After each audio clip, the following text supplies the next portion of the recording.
Olá, você que nos acompanha pela TVA e a partir de agora também pela Rádio AL em mais uma edição do programa Fala Deputado. Aqui nesse espaço nós abrimos a possibilidade de que os parlamentares catarinenses possam conversar mais diretamente com a população a respeito dos seus projetos, dos debates que vem trazendo para a Assembleia Legislativa e, evidentemente, sobre a repercussão de todos esses temas na vida e no dia a dia dos catarinenses.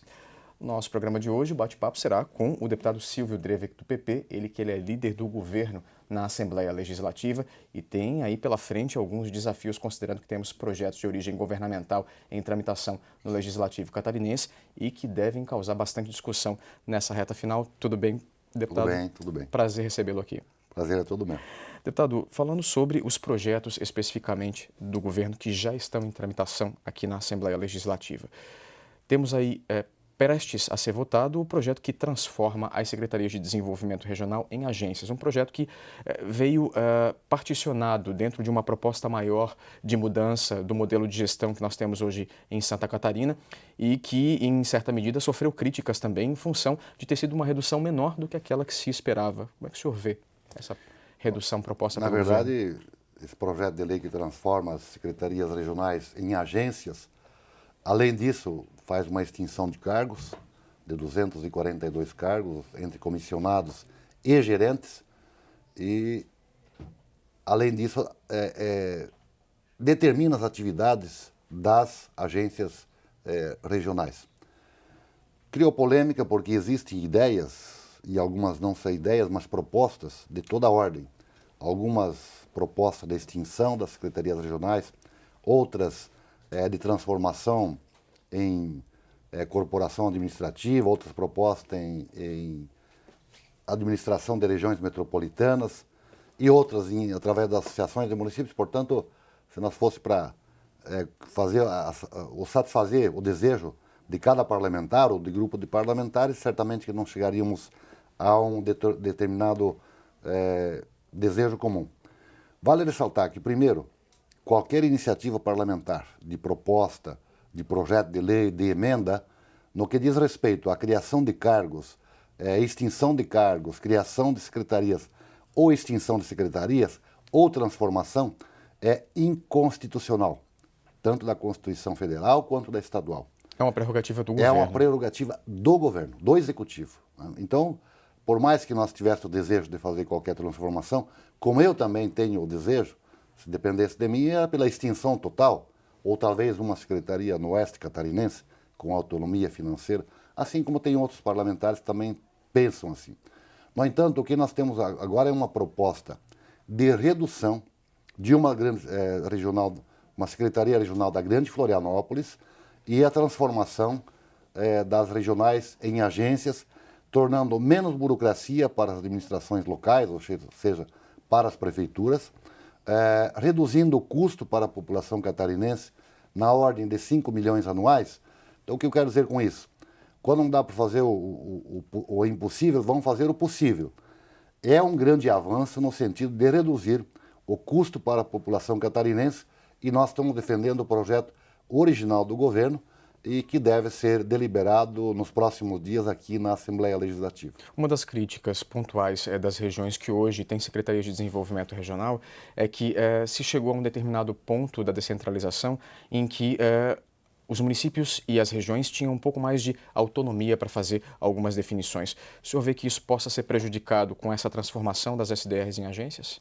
Não, pelo contrário, eu vejo que através das agências vai se tornar mais ágil a burocracia, porque não vai depender de todos os projetos, de tudo que é convênio, tudo que relacionamento entre Estado e prefeituras tem que passar pelas regionais. Elas vão se tornar agências de fomento e vão ter atividades específicas, principalmente em algumas áreas, manutenção de vias públicas, vão receber um determinado valor para fazer essa atividade. Então, eu penso que, na verdade, o que aconteceu em épocas passadas, quando iniciou-se, é que existia mais dinheiro. Existia financiamentos que vinham de outros governos, tanto do BID, do BID. Aí criou-se o Fundo Social na época também, que arrecadou-se dinheiro. Então, parecia que as regionais estavam dando um resultado muito maior que hoje. Mas, na verdade, era por conta de dinheiros extras que tinha e que hoje não existe mais. Hoje nós precisamos fazer o contrário, reduzir o tamanho da máquina pública, ou seja, torná-la mais enxuta, com menos despesa de custeio e despesas correntes, e transformar esses recursos em investimentos. Então eu vejo como um avanço e que é bom para Santa Catarina. Quando a gente fala em recursos e a necessidade de investimentos, a gente também não pode deixar de observar que dentro de todas as contas do governo existe o compromisso com a folha de pagamento. E aí a gente entra na questão do funcionalismo público estadual. Nós temos em tramitação na Assembleia nesse momento medidas provisórias que tratam especificamente da situação dos servidores da segurança pública, mexem com questão de banco de horas, vencimentos, um assunto que tem se mostrado bastante polêmico aqui. Como é que o senhor tem conduzido essa questão? É verdade.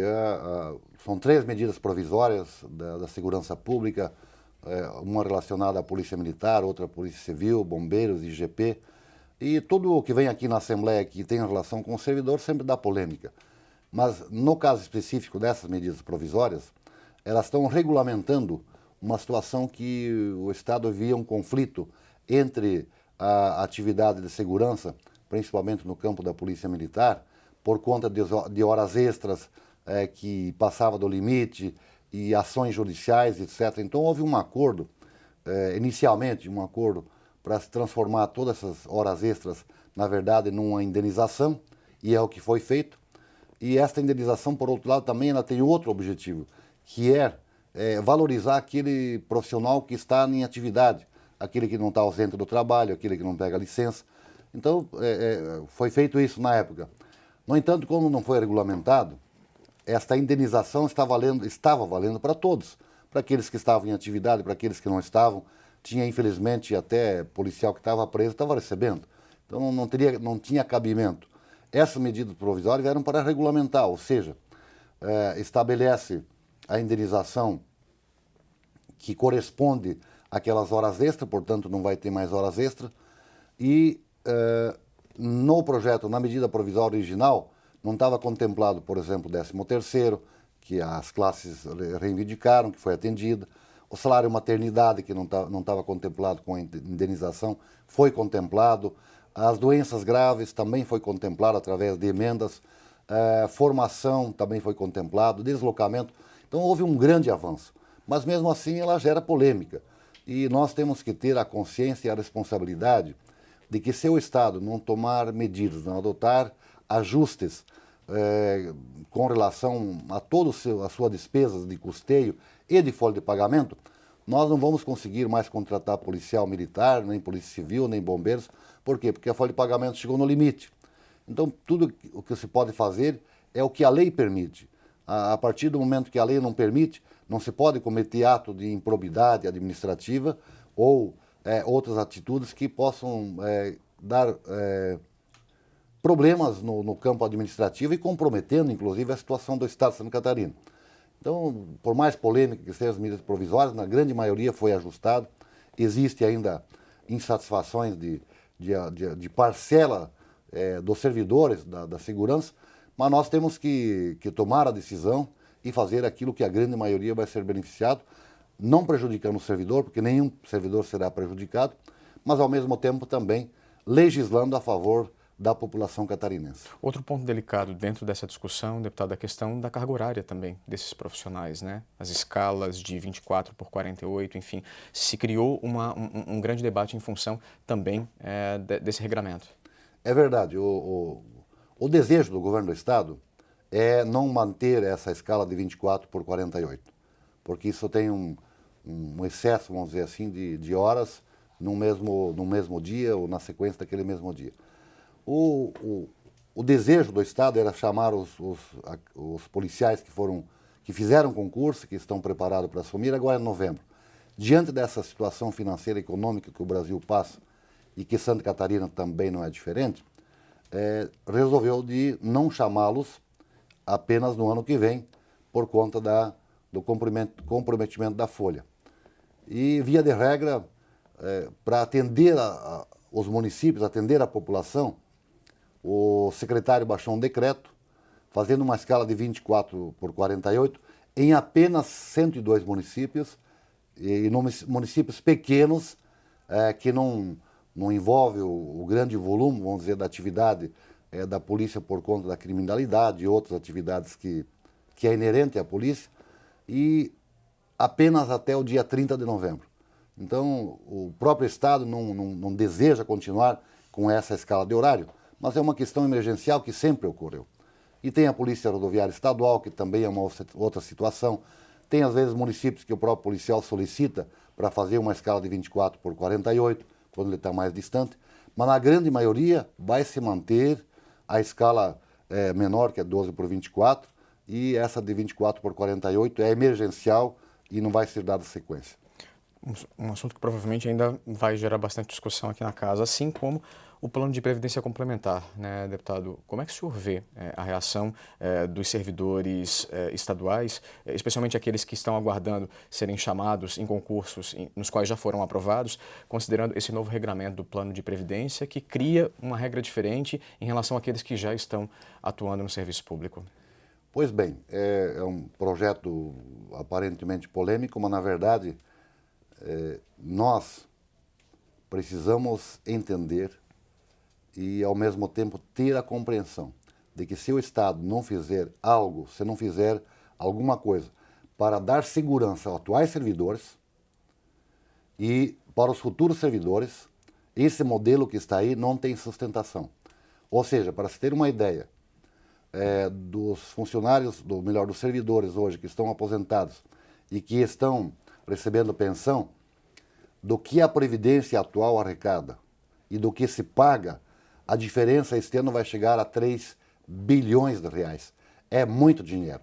E 3 bilhões que sai do Tesouro do Estado, não é do Fundo de Previdência, porque ele não arrecada para tanto.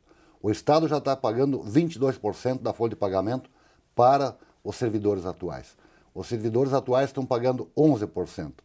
E a diferença é astronômica. Se continuar assim, em 2020, a estimativa é de chegar a 7 bilhões de reais, 7 bilhões de reais, a diferença entre o que vai se arrecadar e o que vai se pagar para os aposentados e pensionistas. Ora, nós temos que ser responsáveis, em primeiro lugar, garantir para os atuais servidores que eles vão continuar recebendo os valores que estão recebendo, seja maior ou menor, aqueles que foram concedidos na época das suas aposentadorias e pensões. Garantir como? Se não tiver outro jeito, pelo Tesouro. Mas nós não podemos, ao mesmo tempo, deixar como está, se não fizermos nada, porque não vai ter dinheiro para pagar. Ao longo dos anos não vai ter, não vai arrecadar para tanto. A população não aceita mais aumento de impostos para fazer frente à despesa do governo, seja com folha de pagamento ou com outra despesa de custeio. Então esse projeto é um projeto que foi acordado e ajustado com o Poder Executivo, com o Poder Legislativo, com o Poder Judiciário, com o Ministério Público, com a Defensoria Pública, com o Tribunal de Contas, todos assinaram. Por quê? Não vai valer para os atuais funcionários. Nenhum servidor que está contratado até o dia de hoje vai entrar nesse novo sistema. Apenas os novos. Apenas aqueles que vão ser contratados após, além da homologação do governo, se for aprovado, ainda tem que haver a homologação da agência que é a reguladora do Ministério da Previdência Social. Portanto, só vai valer de lá para frente. E até R$ 4.600 todos vão ter o direito, como é na Previdência Geral do INSS, o governo pagando 11%, o Estado, melhor, pagando 11%, e os servidores 11%. E de R$ 4.600 para cima, se eu ganho R$ 10.000, ou melhor, se eu desejo me aposentar por R$ 10.000, eu pago a diferença de 5.400 para 10.000, na ordem de 8%, e o Estado também paga 8%. Se eu quero me aposentar com 20.000, eu também tenho essa possibilidade. Então é um projeto que não afeta os tais servidores, no entanto, sindicatos e movimentos são contrários ao projeto. Mas nós, eu disse e repito, vamos ter que ser responsáveis e votar o que é bom para os servidores, mas também o que é bom para Santa Catarina. Deputado, estamos chegando na reta final do nosso bate-papo, mas eu não gostaria de terminar sem antes citar a possível chegada nos próximos dias aqui na Assembleia Legislativa do plano de carreira do magistério, que é outro assunto que vai gerar muita polêmica. Alguma notícia a respeito dessa chegada? Alguma previsão? Não tem o dia previsto, mas há um estudo, um ajuste no projeto do plano de carreira dos servidores, da educação e que vem com uma proposta inicialmente para fazer a descompactação, ou seja, dar definitivamente um aumento para os professores que têm graduação e pós-graduação, no mínimo graduação, e que já estão há mais anos no serviço público da educação, em sala de aula, que representa 80% do efetivo em sala de aula que serão beneficiados. E a polêmica é a incorporação da regência de classe para poder ter a margem, por conta disso, dar um aumento para os professores que estão reivindicando há muito tempo. O argumento é de que não vai haver aumento real por parte da oposição, né, no que diz respeito à incorporação dessa gratificação aos salários. Na verdade, eles não explicam o correto, porque os que estão iniciando já nos últimos 4 anos ganharam na ordem de 210%. E os que estão mais tempo na carreira, apenas 80%. Apenas 80% é muito simplista para dizer, mas já é um valor significativo. Agora, o aumento real só vai ser possível se nós fazermos a descompactação. Senão, mais uma vez, os professores de carreira, de graduação para cima, vão ficar sem aumento, como ficaram em 2015, por conta da não aprovação da medida provisória. Então, nós temos que ter a responsabilidade e a coragem de pensar e agir em favor da grande maioria da educação. E é isso que nós pretendemos fazer. Vamos ver como vai chegar o projeto. O senhor vai ter bastante trabalho pela frente. Com certeza, vamos ter um final de ano bastante trabalhoso, mas compensador, se assim nós fizermos o melhor para Santa Catarina. Eu espero aqui o senhor em outra ocasião para a gente fazer um balanço de todas essas discussões de 2015, viu? Agradeço. A você de casa, muito obrigado pela companhia e não esqueça, para rever este e outros programas, basta acessar o site da Assembleia Legislativa. Por hoje é só, nós nos vemos numa próxima oportunidade. Até lá!